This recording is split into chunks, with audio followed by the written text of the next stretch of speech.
ماوەی دەنگدان بە هەڵبژاردنەکانی پەرلەمان و ئەنجومەنی شارەزایانی ئێران درێژ کرایەوە. هەرچەندە بڕیار بوو کاتژمێر 6 ئێوارە سندوقەکانی هەڵبژاردن دابەخرێن. بەرپرسانی ئێران دەڵێن درێژکردنەوەی ماوەی دەنگدان بە هۆی زۆری بەشداریکردنی هاوڵاتیانە لە دەنگدانەکەدا. ئاژانسەکانی هەواڵی ئێرانیش بڵاویان کردەوە ڕێژەی بەشداریکردنی هاوڵاتیان لە 50 تێپەڕاندووە و ڕێژەکەش لە بەرزبوونەوەدایە، بەڵام تا ئێستا بە فەرمی ئەو زانیاریانە پشتڕاست نەکراونەتەوە. هاوکات عەبدوڕزا ڕەحمانی وەزیری ناوخۆی ئێران ڕایگەاند ئەنجامی سەرەتایی هەڵبژاردنەکان نیوەڕۆی ڕۆژی شەممە ئاشکرا دەکرێن. لە ئێران گروپ و ڕەوتی سیاسی جۆراوجۆر هەن، هەر کامیان ئامانجی جیاوازیشیان هەیە، بەڵام لە هەڵبژاردننی ئەم جارەدا زۆربەی ڕەوتە جیاوازەکان لە ڕێفۆرمخواز و میانڕەوەکان لە ناوخۆی ئێرانەوە بگرەتا دەگاتە بەشێک لە ئۆپۆزیسیۆنی دەرەوەی ئێران یەک ئامانجی هاوبەشیان هەیە، ئەویش پاشەکشەکردنە بە ڕەوتی محافزکار.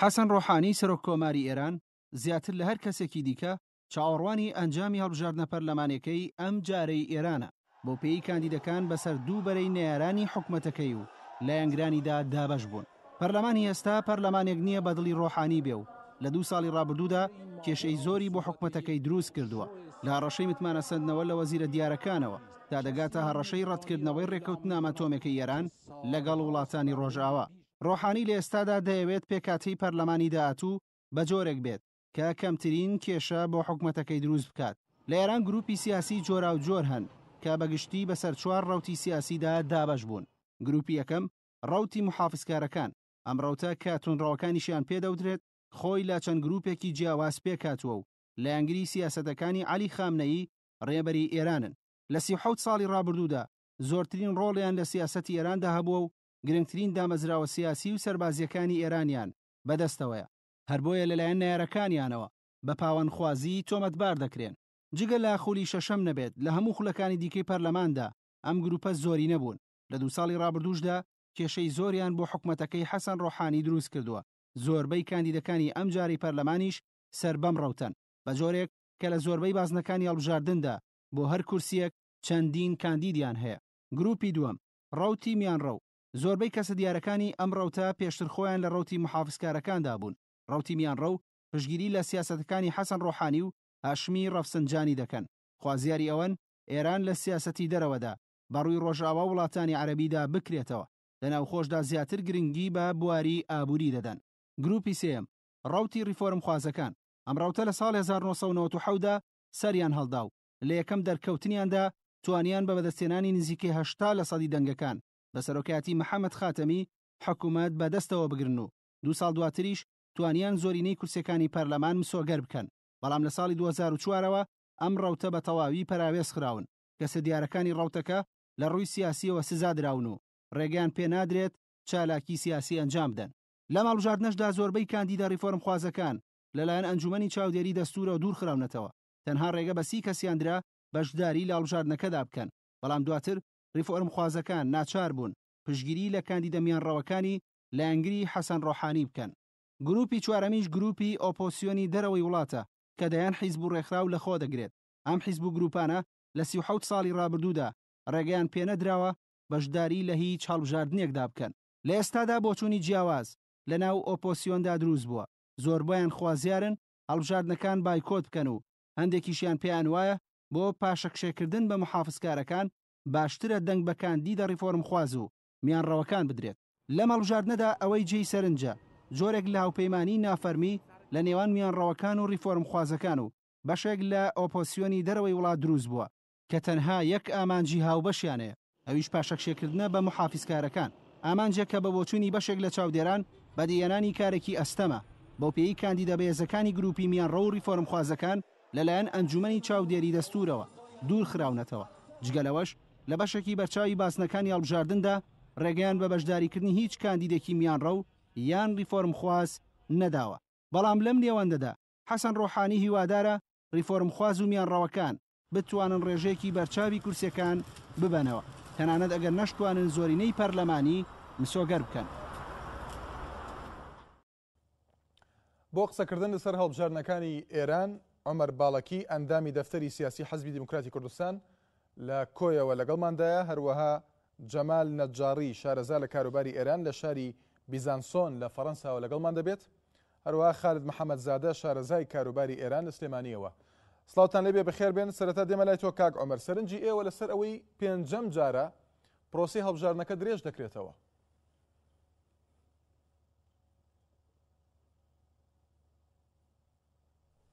بەڵێ دەنگە چاک نایە کاک عومەر ئێستا گوێت لێمە؟ بەڵێ فەرموو. بەڵێ لەمڕۆدا لە دەستپێکردنی پرۆسەکەەوە تا ئێستا دەبوو کاتژمێر 6 کۆتایی پێبێت، بەڵام پێنجەم جارە ئەمڕۆ ئەم پرۆسەیە پرۆسی هەڵبژاردنەکە درێژ دەکرێتەوە. سەرنجی ئێوە لەسەر ئەم خاڵە ئەم پێشهاتە؟ بەڵێ دەپێشدا سڵاوم هەیە بۆ خۆتان و بۆ بینەرانتان و بۆ ئەو دوو برادەرەکە بەشدارن لە لێدوانەکەدا.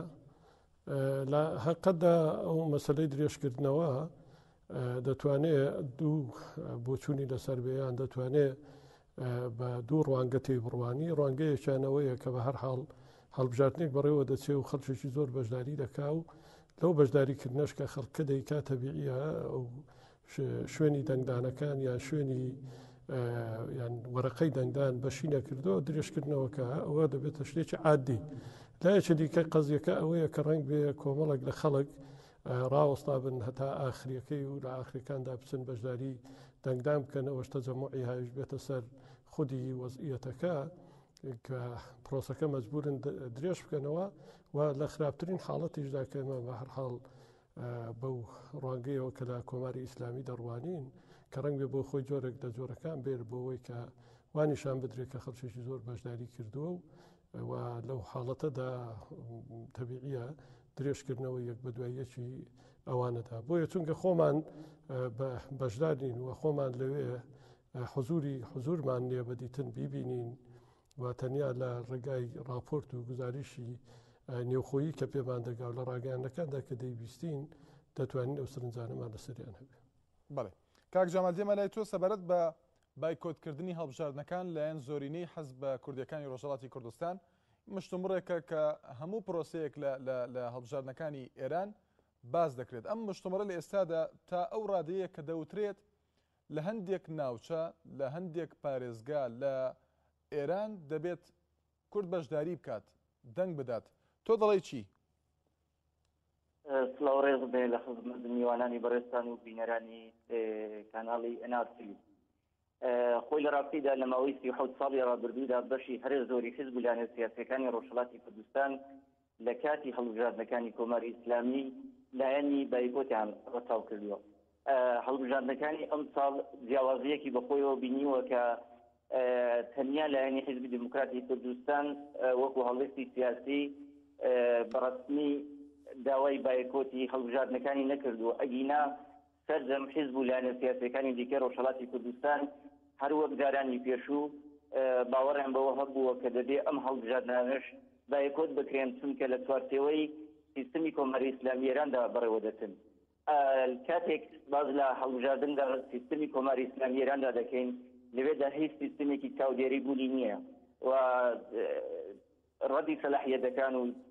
تاییدی سەلاحیەتەکان لە دەست شوڕای نیگەهباندایە و هەمان کاتدا چاودێریکردنی هەڵبژاردنەکانیش هەر لە ژێر چاودێری شوڕای نیگەهباندایە. شوڕای نیگەهبانێک کە خۆی بەشێکە لە سیستمی کۆماری ئیسلامی ئێران. ئێمە بە هیچ شێوەیەک وەکو حیزب و لایەنە سیاسیەکان حزورمان نییە لە ناوخۆی ڕۆژهەڵاتی کوردستان. بۆیە بە هەڵوێستێکی شیاوی دەزانم ئەو لایەنانەی کە وەکو جارانی پێشوو لایەنی بایکۆتیان ڕەتاو کردووە و داوایان حیزب و داوایان لە خەڵکی ناوخۆی ڕۆژهەڵاتی کوردستان کردووە لە هەمان کاتدا داوایان لە حیزب و لایەنە سیاسیەکانی دیکەش کرده بوو کە هاودەنگ و هاوگوتار بن بۆ بایکۆتکردنی هەڵبژاردنەکان، بەڵام مەخابن ئەو هاودەنگیە پێک نەهات. ئەگیناگەر ئەو هاودەنگیە دروست بووایە من پێم وایە ڕەنگە خەڵک پێشوازێکی بەرینی لە داخوازیەکانی حیزب و لایەنە سیاسیەکانی ڕۆژهەڵاتی کوردستان کردبایە. بەنهەوێ خاڵێک بخەمە سەر قسەکانی بەڕێز کاک عومەر باڵەکی ئاماژەی بەوە کرد کە بۆیە پێنجەمین جارە هەڵبژاردنەکان تەمدید دەکرێنەوە ئەمڕۆ. من بە جۆرێکی دیکەی دەبینم وای دەبینم کە ڕێژەیەکی کەم لە خەڵک بەشداری کردووە و دەسەڵاتی کۆماری ئیسلامی دەهەوێت لەو ڕێگەیەوە سەرنجی خەڵک بۆ سەر سندوقەکانی دەنگدان ڕابکێشێ دینا وەک بینیمان لە تەسویرەکان لە دیمەنەکان لە ڤیدیۆکان ئەوەی کە لە ئەنتەرنێت بڵاو کراوەتەوە ئەو ڕێژە بەرچاوە نییە کە خەڵک بەشداری لە هەڵبژاردنەکاندا کردووە و بەخۆشیشەوە دەتوانم بڵم کە لە زۆربەی هەرە زۆری شارەکانی ڕۆژهەڵاتی کوردستان خەڵک پێشوازی لە بەیاننامەی حیزبولایەنە سیاسیەکانی ڕۆژهەڵاتی کوردستان کردووە کە داوایان کردبوو هەڵبژاردنەکان بایکۆت بکرێت. بەڵێ کاک خالد دێمە لای تۆ سەبارەت بەوەی کە لەم هەڵبژاردنەدا زۆر بەتایبەتی لەلایەن ڕێفۆرم خوازەکانەوە چاو لەسەر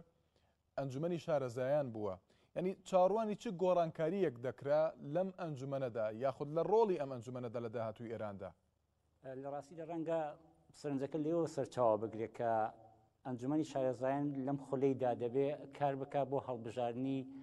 ڕێبەری نوێی کۆماری ئیسلامی. بۆیە ڕێفۆرمخوازان دەیانەوێت بە دەست بەسەرداگرن بەسەر ئەم مەجلیسەدا بەسەر زۆربەی کورسیەکانی هەوڵ بدەن کە تەنانەت لە ڕێبەری داهاتووی کۆماری ئیسلامی لەم باڵە بێت، بەڵام نەیانتوانیوە ئەمە بۆیان نەچوەتە سەر، ئەگەرچی حتا پێشبینیکی ئەوەی زۆر سەختە کە لە داهاتوودا ئەم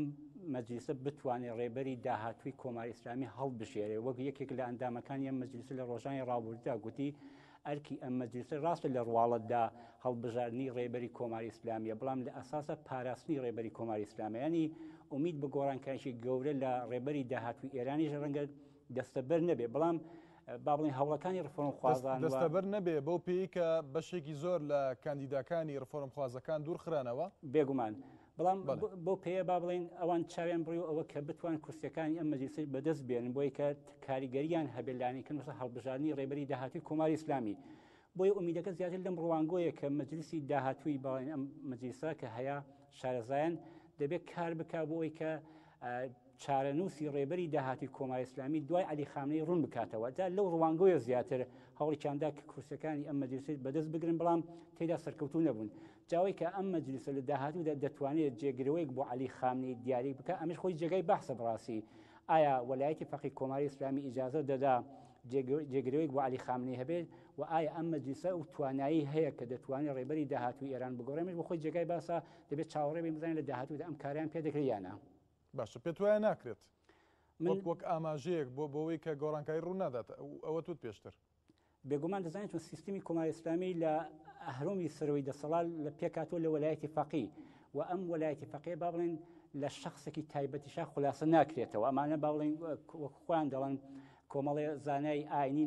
لەو مەجلیسەدا کار بۆ دەکەن کە ئەم وەلایەتی فەقیە لە فۆرمی ئاینەکەی بپارێزن. وەلی ئێستادا سمبولی ئەو مەجلیسە با بڵێن عەلی خامنەی دوای خومینی. جا ئەوەی کە بتوان ئەم کەسە لابەرن ئەمە خۆی جێی گومانە لە داهاتووی ئێران، مەگەر ئەوەی کە با بڵێن ئاڵوگۆڕەکان بە شێوشی دیکە بێوە با بڵێن ڕێبەرێکی کاراتر بۆ کۆماری ئیسلامی لە عەلی خامنەی بێتە گۆڕێ. بەڵێ کاک عومەر دێمەوە لای تۆ، ینی کاک جەمال ئاماژەی بە خاڵێکدا بە هۆکارێکی تر بەوەی کە دەڵێت درێژکردنەوەی پرۆسەکە بۆ 5 جار، ینی دەڵێت پەیوەندی بەوە هەیە کە ئەو ڕێژەیی کە پێویستە کە ئێران ئاماژەی پێ بدات وەک پێشتر، ینی لە لێدوانەکاندا دەوترا کە ژمارەی زۆر بەشدار دەبێت، وانە ئەو ڕێژەیە هەرچەندە ینی هەندێک ڕێژە هەیە لەوەی کە لە 150 تێپەڕاندووە، بەڵام ئەمە بە فەرمی پشتڕاست نەکراوەتەوە. دەڵێت ڕێژەکە کەمە بۆیە ئەم درێژکردنەوەیە ڕوو دەدات. بەڵێ کاک عومەر. بەڵێ من چێشەم لەسەرەوەی نیە ئایا ڕێژەکە زۆر بەشداری کردو یان کەم بەشداری کردووە، و چێشە بە قسەیەکی کە من دەمەوێت بیکەم لە ڕوانگەی بەیاننامەی حزبی دموکراتی کوردستانەوەیە، ئەویژەوەیە کە حزبی دموکراتی کوردستان بە تێڕوانینێک کە لە کۆمەلگای ڕۆژهەڵاتی کوردستان هەیەی بۆ واقعبینی کە لە ڕۆژهەڵاتی کوردستان هەیەی ئەو هەڵوێستەی گرتووە، و ئەمە حقیقەتدا ئەوەی کە پرۆسەی هەڵبژاردن خەڵک زۆری تێدا بەشداری کردو یان کەمی تێدا بەشداری کردووە، ئەوە دەچێتە خانەیەکی دیکەوە. ئەوەی ئەمە تاقیبمان دەکرد ئەوەیە کە خەڵک لە ڕاستیدا لەو فەزایە ئینتخاباتدا ئیستفادە بکە و ئیستفادەی باشیشی کرد. هەمومان باش دەزانین کۆمەڵێک مەسائیل هاتنە گۆڕێ کە ڕەنگ بێ لە پێشووتردا ئەو مەسائیلانە بڤە ببن. مەسەلەن دایبنێ ئەتۆ لە ستادی ئینتخاباتیدا دەبینی سرودی خوایە وەتەن ئاواکەی لێ دەدرێت، لە ستادی ئینتخاباتی مەسەلەن فڵان کەسیدا دەبینی بە جلی کوردی باسی زمانی کوردی دەکا، لە ئوستانی ورمێ دەبینی باسی زمانی کوردیە، لە ئوستانی ئیلام دەبینی باسی وەیە کە بێزگە لە زمانی کوردی کۆمەڵک مەسائلی فەرهەنگی و مەسائلی سیاسی کورد مەطرح دەبێت. باش ئەمە ئاماژەیەکە بۆ گەشتبینی ئێوە یان بۆ گۆڕانکاریەکە لە ئارادا ئەوەی ئەمە تاقیبی هەڵبژاردنەکە کاک عومەر. بەڵێ جاوانی عەرزت دەکەم ئەوەی ئێمە تاقیبمان کردووە و بیستومانە لە بەیاننامەکەی خۆمان ڕاستیدا بەهرەی لێوەرگرین ئەوەیە دەنا باقیەکەی دیکە ئێستاکانە ئەو ئەرە زۆر بەشداری کردو کەم بەشداری کردو ڕێژەکەی چەندە ڕێژەکەی چەند نییە ئەمە بەش بە حاڵی خۆم ئەوە بە جۆرێک لە جۆرەکان ینی بە جۆرێک دیسانەکانە ئەگەر نێوی نەنێم شێواندن بەڵام جۆرێک شێواندنی ئەفکار و جۆرێک شێواندنی کار و کردەوەی خۆمانە ڕوبەڕووی کۆمەلگای ڕۆژهەڵاتی کوردستان چونکە کاری ئێمە وەک حیزبی سیاسی ئەوەیە کە ئەو فەرهەنگسازیە بکەین لە نێو خەڵکدا کە لەو مافانەی هەیەتی لەو مافانەی خۆی بتوانێت بە نەحوی عەسەن کەڵک وەربگرێ نەک بە خاتری وەی من نظامی جمهوری ئیسلامی بە دژمنی دەزانم یا نظامی جمهوری ئیسلامی بە نەیاری دەزانم و دەشزانین ئێمە هیچ تەوهمێکمان نییە لەوەی کە نظامی جمهوری ئیسلامی نەک هەڵبژاردننی تێدا دموکراتیک ناکرێ بەڵکە دەزانین لە نظامی جمهوری ئیسلامیدا ینی نەک هەڵبژاردن هیچ هیچ مەسائلێکی دیکەی خەڵکی ڕەنگ بێنێتە ئاراوە بەڵام لەگەڵ ئەمەشدا ئەو تحریمکردانە بۆتە هۆی ئەوەی کە فەرهەنگێک دروستکە کە خەڵک بەنسبەت مەسائلی نێوخۆیەوە و خەڵک بەنسبەت مافەکانی خۆیەوە لە ڕاستیدا بێتەفاوت بێ و گۆشەگیر بێ لە ماڵە خۆی. باشە لەبارەی مافی دەنگدانەوە ئێوەی ئێمە بەخۆشیەوە هاتوتان وەکو سەبارەت بە مافی دەنگدان ئێوە دەڵێن چی؟ تێنێک ینی مافی دەنگدان بەشداریکردنی خەڵکیان بەشداری نەکردن. ئەمە مافی دەنگدان مافی بەشداریکردن یا بەشداری نەکردن بە مافی خەڵک دەزانین بە مافی بێ ئەملا ئەو لای خەڵک دەزانین. باشە خەڵکە دەبی وا تێگەیشتم لە قسەکانت کە بەشدار دەبێت کاک عومەر کە ئێوە بە شێوەیەک لە شێوەکان لەگەڵ ئەوەن کە هاوڵاتیانی کورد بەشداری بکەن لە پرۆسەکە. ئێمە ئەگە بەیاننامەکەی ئێمە بە چاچی متالعە کرابێ و خوێندرا بێتەوە ئێمە دەڵێن لە سێ خاڵدا خولاسەمان کردوتەوە دەڵێن لەو شوێنانەی کە کاندیداتۆرێک یان پاڵاوراوێک ئەگەر کەوتووەتە ڕخابەت لەگەڵ کەسێکی کە سەر بە کۆماری ئیسلامیە یان سەر بە یەکێک لە دەمو دەستگاکانە خەڵک ئەوانە باش دەزانێت خەڵک چاچیان دەناسێ با خەڵک دەنگ بەو کەسەبدا کە شیاوە دەنگ بەو کەسەبگا کە لە ڕیزی خەڵکدایە و ئەگەر نا پێمان لە شوێنێک پێیان وایە کە ئەو پاڵێراوە سەر بە کۆماری ئیسلامیە با دەنجی پێنەدەن و بایکۆتی بکەن. ینی ئاماژەکەمەوە کە ئەو کەسانیکەن کە ملمانیان هەیە لەگەڵ نەتەوەی کووردە لە هەندێک ناوچە ورمێ و هەندێک ناوچی تر دواتە دێم وڵات دەمەوێت کاک جەمال سەرنجی تۆ بزانم لەسەر ینی ڕاگەندراوەکەی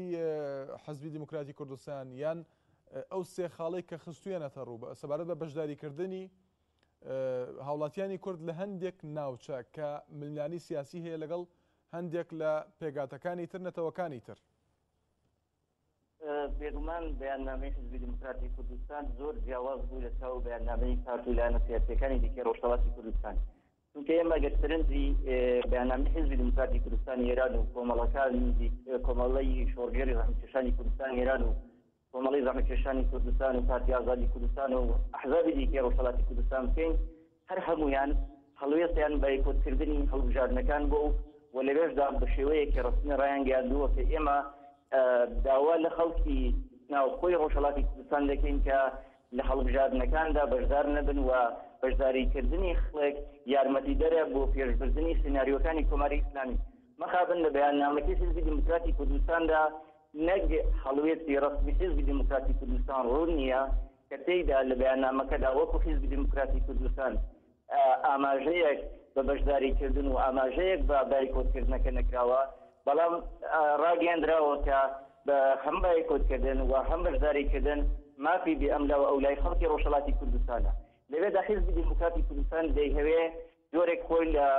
پرۆسەی بایکۆتکردنی هەڵبژاردنەکان و لە هەمان کاتدا بە شێوەی ڕسمی خۆ لە پرۆسەی بەشداریکردنی هەڵبژاردنەکاندا بدرێتەوە بە شێوازێکی دیکە دەیهەوێ بەشداریکردن ناڕاستە خۆداوە لە خەڵکی ڕۆژهەڵاتی کوردستان کە بەشداری لە هەڵبژاردنەکاندا بکەن. ئێمە دەبینین سەرجەم حیزبەکانی دیکەی ڕۆژهەڵاتی کوردستان هاودەنگ بوون بۆ بایکۆتکردنی ئەم هەڵبژاردنانە کە پێیان وایە لە چوارچێوەی نظامێکی وەکو کۆماری ئیسلامیدا کە ماوەی 100 ساڵە جینایەت لە دژی گەلی کورد لە ڕۆژهەڵاتی کوردستان دەکات بەشداریکردن لە هەڵبژاردنەکانی سەر و کۆماری و مەجلیسی خۆبرێگان و مەجلیسی شورای ئیسلامی هیچ سوودێکی بۆ بەرەو پێشبردننی ئامانجەکانی گەلی کورد نەبووە. من زۆر بەلامەوە دەی تەعەجوب بوو کە لە ڕۆژانی کۆتاییدا حیزبی دموکراتی کوردستان ئەم هەڵوێستەی گرت و باوەڕی من وا بوو کە حیزبی دموکراتی کوردستانیش وەکو ئەحزابی دیکەی ڕۆژهەڵاتی کوردستان لە دوایین ڕۆژەکاندا بایکۆت سیاسەتی بایکۆت دەگرێتە بەر بەتایبەتی دوای ئەوەی کە بنەیە گرتی و کورد لە ناوخۆی ڕۆژهەڵاتی کوردستان سەرجەم کاندیداکانیان ڕەدی سەلاحیەت کران و لە بەیاننامەیەکی ڕسمیدا ئاماژەیان بەوە کردێن وەکو بەرەی یەکگرتووی کورد بەشداری لە هەڵبژاردنەکاندا ناکەین کە هەڵوێستێکی زۆر شیاو بوو کە هەمان کاتدا داوایان لە خەڵک کرد کە بە مێلی خۆیان دەنگ بە هەر کاندیدێک بدەن. بەڵام مەخابن وەکو حیزبی دموکراتی کوردستان ئێمە نەگرن لە بەیاننامەی حیزبی دموکراتی کوردستانداوە نە لە لێدوانی بەرپرسانی حیزبی دموکرات هەتا ئێشتا ئاماژەیەک بە بایکۆتکردنی هەڵبژاردنەکانی ئەم دەورەیە لە ڕاگەیاندنەکان نەماندیوە و بەرچاومان نەکەوتووە و منەوە بە حاڵێکی نگەتیڤ و زۆر لاوازی حیزبی دموکراتی کوردستان. بەڵێ کاک جەمال کاک خالید دێمەوە لای تۆ ینی لەگەڵ کام بۆچووندای لە نێوان ئەو دوو بۆچوونە جیاوازەدا لە هەر هەڵبژاردنێکدا هەم بەشداری مافی هاوڵاتیە هەم تەحریمکردن واتە هەم تەحریم هەم بەشداری دوو کاردانەوێ بەرامبەر بە هەڵبژاردنەکان نەک هەل لە ئێران لە هەموو بەڵین وڵاتانی دیکەش کە هەڵبژاردن بەڕێوە دەچێت ئەم دوو کاردانەوە دوو کاردنەوەی ئاسایی ڕوبەڕووی هەڵبژاردنەکان و پرۆسەی دەنگدانەکان دەکرێت و لە وڵاتانەدا کەواتە دەبێت هەردوو حاڵەتەکە بە ئاسایی وەربگرین بە هەمان شێوەکە حیزب و لایەنێک مافی تەحریمکردنی هەیە بە هەمان ڕێژە ئەحزابێکی دیکە مافی بەشداریکردنیان هەیە مافی هەندانی هاوڵاتیان هەیە بەڵام لە دوجاردا بەنسبە ئەو بەیاننامانەی کە دەرچووە من پێم وایە بەیاننامەی حیزبی دموکراتی کوردستان مەجاڵێکی بۆ هاوڵاتیانی کوردی یەشتوێتەوە کە بڕیاری خۆیان بدەن. ئێمە لە زۆربەی ئەو بەیاننامانەی کە دراوە هیچ مەجالێ بە هاوڵاتی کورد ناهێڵێتەوە یعنی وەکو حاڵەتێکی فتوا دەرکردن و وەکو نەسیحەتکردنی جەماوەر خەڵکی هەندێ بۆی کە ئەمەی کە دەرفەتێک دەدات بە هاوڵاتی کورد بەشداری بکات ینی پێت وایە هەمان سیناریۆی یاخود هەمان ئەو شتێکە لە 1992دا ڕەویدا لە هەڵبژاردنەکاندا دووبارە ببێتەوە بەوەی کە کاندیدە کوردەکان بتوانن ینی بە ڕێژەیەکی زیاتر کێبڕکێ بکەن لەگەڵ کاندیدەکانی تری نەتەوەکانی تر لە هەندێک ناوچە لە ڕۆژهەڵاتی کوردستان. دەزانین چۆن من پێم وایە لە کوردستاندا هیچ گومانێ لە ماهیەتی کۆماری ئیسلامی نییە هەم لەلایەن کۆمەڵگای مەدەنیەوە هەم لەلایەن ئەحزابی سیاسی کوردیەوە یعنی بەحسەکە لە ماهیەتی کۆماری ئیسلامی بینێ دەرەوە بینێنی خواستی کۆمەلگا و بینێ ئەو فەزایەوە ئەو پتانسیۆل و ئەو توانایانی کە لە کۆمەلگا هەیە جیاوازی هەڵبژاردن لە ئێران و لە کۆمەلگای ڕۆژهەڵات بەنسبەت وڵاتانی دیکە لەوەدایە کە لای ئێمە خەڵک مەجبورە دەنگ بدا بۆی کە کاندیدی خراپتر نەچێتە سەرەوە نەک لە پێناوەی کە با بڵین فەزایەکی باشتر هەبێ یا ئیمکاناتێکی باشتر هەبێ یا دەرەتانێکی باشتر هەبێ بێگومان چ ئەوانی کە تەحریمیان کردووە چ ئەوانی کە داوای لە هاوڵاتیان بەشداری دەکەن ئەو ڕاستیە سادە بۆیان دەرکەوتووە کە دەکرێت لەو هەڵبژاردنەدا ئاڵوگۆڕی گەورە لە ساختاری سیاسی کۆماری ئیسلامی پێگنێت بەڵام قەزیەکی دیکە ئەوەیە ئێمە ناتوانین بە خاتری نادیموکراتیک بوونی ماهیەتی سیستم لە ئێراندا کۆمەلگای ڕۆژهەڵات بە ئەمانی خوددا وەکو ساڵانی ڕابردوو ینی پشت سەرخێنەوە ئەم کۆمەلگایە ڕێ نەخرێ گرفتەکە ئەوەیە نە سیاسەتی بایکۆل لە کوردستان دەتوانی ئامانجەکانی خۆی بپێکێ نە سیاسەتی بەشداریکردن کێشەکە لێرەدا ئەوە نییە ئەحزابی ئێمە تەنیا بە دەرکردنی بەیاننامەیەک جا تەحریم بێ یا بەشداری وەکو هەڵوێستێکی مێژووی هەڵوێستی خۆیان ڕادەگەێنن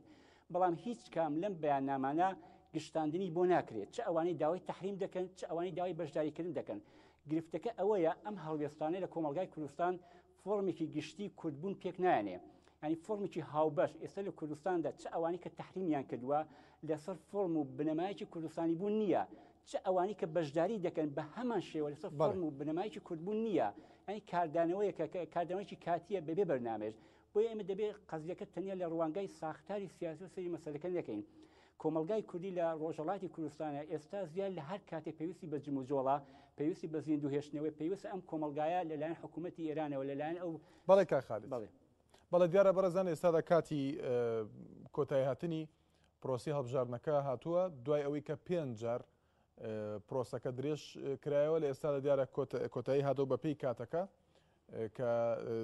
کەمێک لەمە بەرکرد دیارە کاتەکەی کۆتایی هاتەوە بە پێی کاتی هەرێمی کوردستان. دێمەوە لای تۆ کاک عومەر، ینی ئەوەی کە پەیوەندی هەیە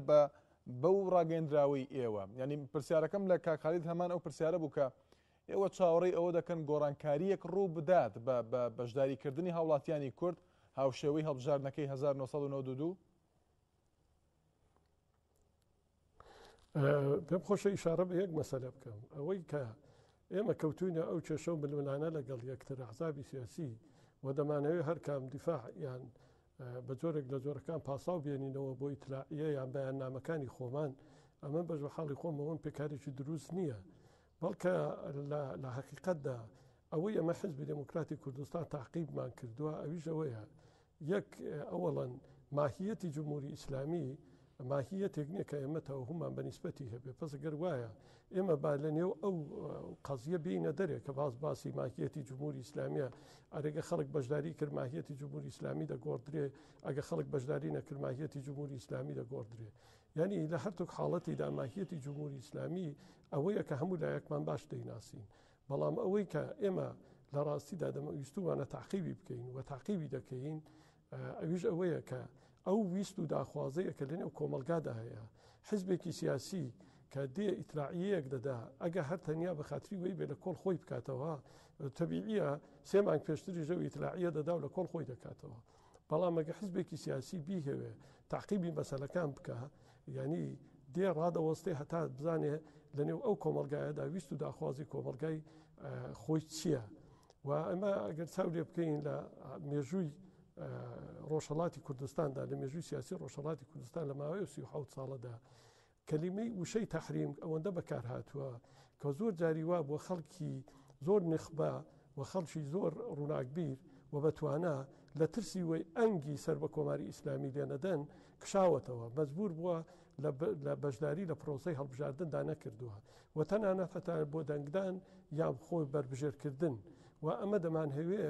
ئەو بازیە چی دیکە کۆماری ئیسلامی بە تاکتەنی ئیدامەی نەدا، بەڵکە مەش بچینە نێو گەمە سیاسیەکە و لە نێو گەمە سیاسیەکەدا لە ڕاستیدا ئەو مافانەی کە خەڵکی کورد خەڵکی ڕۆژهەڵاتی کوردستان بە دواوەیەتی کە مافی خۆیەتی لەو گەمە سیاسی داوانێکی بکەین. بۆیە لە حقیقەتدا ئێمە زیاتر بە دوای ئەو مەسەلەوەین تا بە دوای ئەوە بین کە ئەرێ ڕاستیەکەی بەیاننامەی ئێمە سەرکەوتنی بەدەستێناوە یان بەیاننامەی لایەنێکی دیکە سەرکەوتنی بەدەستێناوە و ئەگەر بەڵێ کاک عومەر تەجروبە ئەو کەڕەتە نەبێتە تەجروبە ئەمن بەڵێ بەو پێی کە لە ئێستادا پرۆسەکە کۆتایی هاتووە کاک جەمال چاڕوانی چی دەکرێت؟ بێگومان هەرەوە دەبێت کە دەسەڵاتی ئێران پێشبینی دەکات ئەکامەکان بە دڵی دەسەڵاتی کۆماری ئیسلامی دەبێت و نابێت حیزبی دموکراتی کوردستان دڵی بۆ خۆش بکات کە بە دەرکردنی وەها بەیاننامەیە کە داوای لە خەڵکی کوردستان کرد و بەشداری لە هەڵبژاردنەکان بکات و بە مافیڕەوای خەڵکی کوردستانی دەزانێت ئەمە بە خێنەوەیەکی وهای بۆ بکرێت کە بەڵێ خەڵکی ڕۆژهەڵاتی کوردستان پێشوازی لە بەیاننامەکەی حیزبی دموکرات کردووە. من وای دەبینم کە ئەمە سبەی لە ڕاگەیاندنەکانی کۆماری ئیسلامی کە بڵاو دەکرێتەوە ئاکامەکان هەرەوە دەبن کە بە دڵی دەسەڵاتی کۆماری ئیسلامی دەبێت حەقوا بوو بەڕاستی لەم دیمانەیەدا لایەنێکی سیاسی دیکەش بەشداری کردمایە کە باوەڕی بە سیاسەتی بایکۆتکردن بایە بۆی ڕاوبوتوینی ئەوانی وەربگرین چونکە 89 لایەنی سیاسەتی بایکۆتکردنیان ڕەچاو کردووە داوایان لە لایەنە سیاسیەکان کردووە کە داوایان لە خەڵکی ڕۆژهەڵاتی کوردستان کردبوو کە هەڵبژاردنەکان کاک جەمال نازانم ئەگەر مەبەستت NRT بێ دیارە لە بە درێژایی ئەمڕۆ زۆربەی لایەنەکان قسەیان کردووە بە تایبەتی ئەو لایەنانی کە لەگەڵ بایکۆتکردنی پرۆسەکەدا بوون. کاک جەمال پرسیارەکەم لەبارەی پاش هەڵبژاردنەکەیە قۆناغی پاش ئەنجامەکان چ شتێک چاڕوان دەکرێت لە ئێران؟ هیچ گۆڕانکاریەک لە ئێران ڕوونەدا هەروەک چۆن بینیمان بەهاتنە سەرکاری حەسەنی ڕوحانی وەکو سەرۆکۆماری ئێران کە چاوەڕوان دەکرا ڕەوتێکی ڕیفۆرم لە ئێران دەستی پێکردبایە هیچ گۆڕانکاریەک لە ئێران نەهاتە دی و گرتن و زیندانیکردن و بەندیخانە بە هەمان شێوە ئیدامەی هەیە. ڕۆژنامەی لیبراسیۆنی فەرەنسا ئەمڕۆ راپۆرتێکی تێر و تەسەری لەسەر ئێران نووسیوە دەڵێ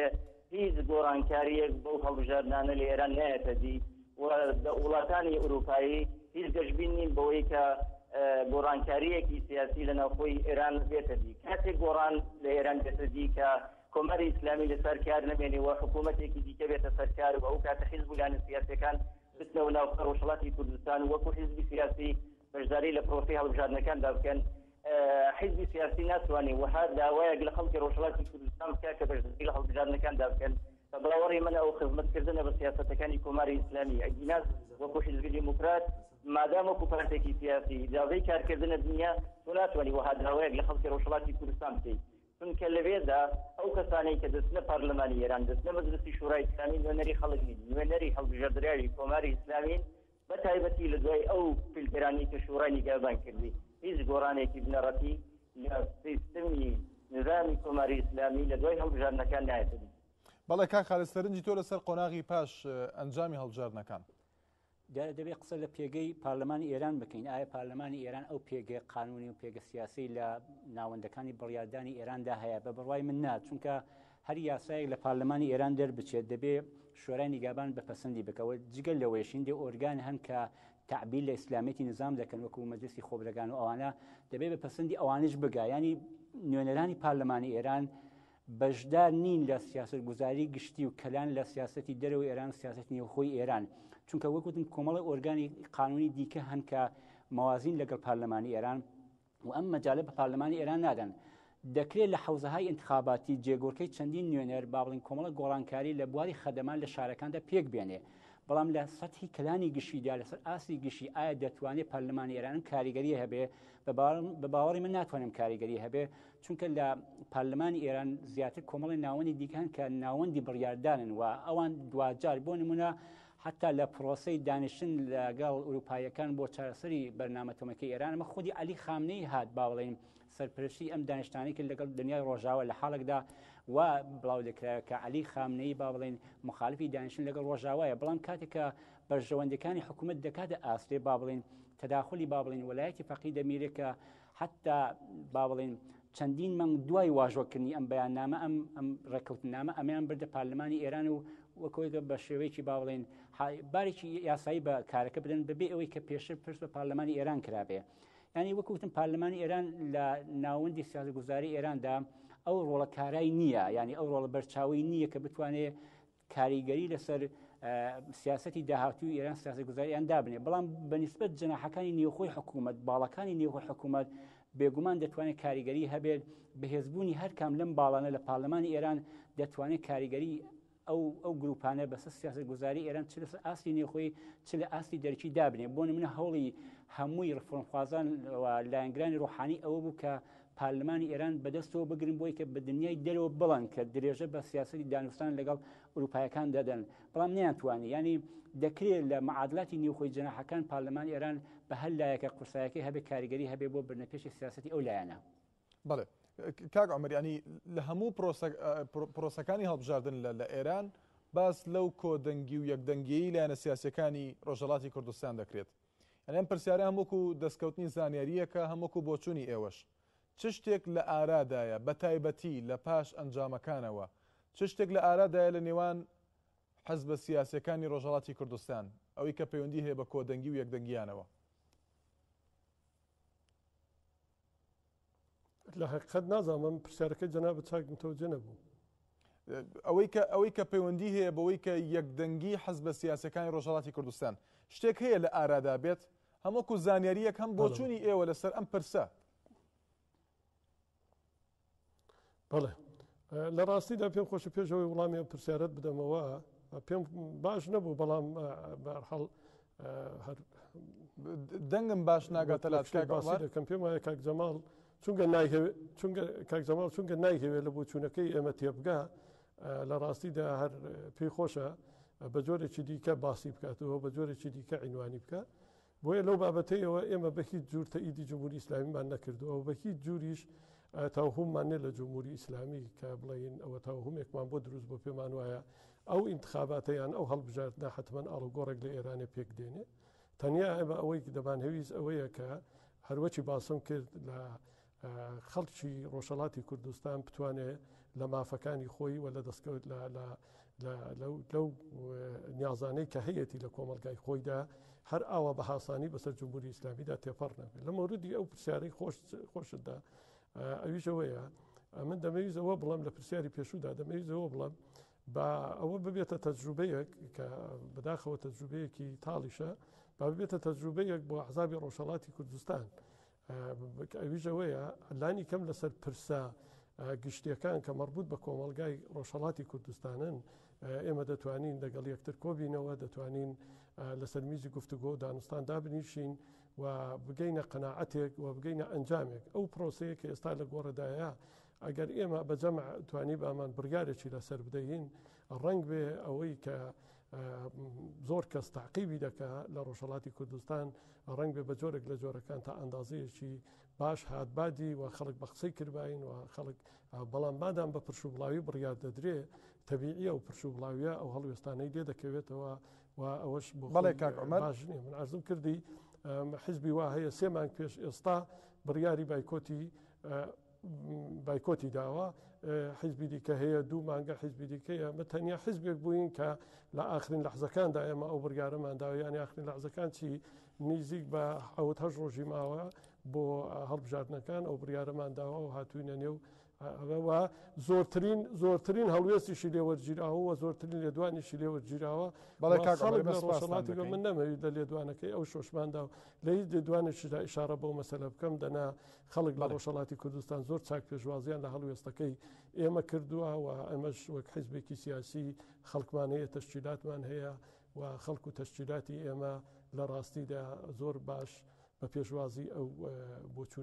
بۆچوونەی ئێمەوە چوون و کاریشیان لەسەر کردووە. زۆر سپاس دەکەین ئەمەر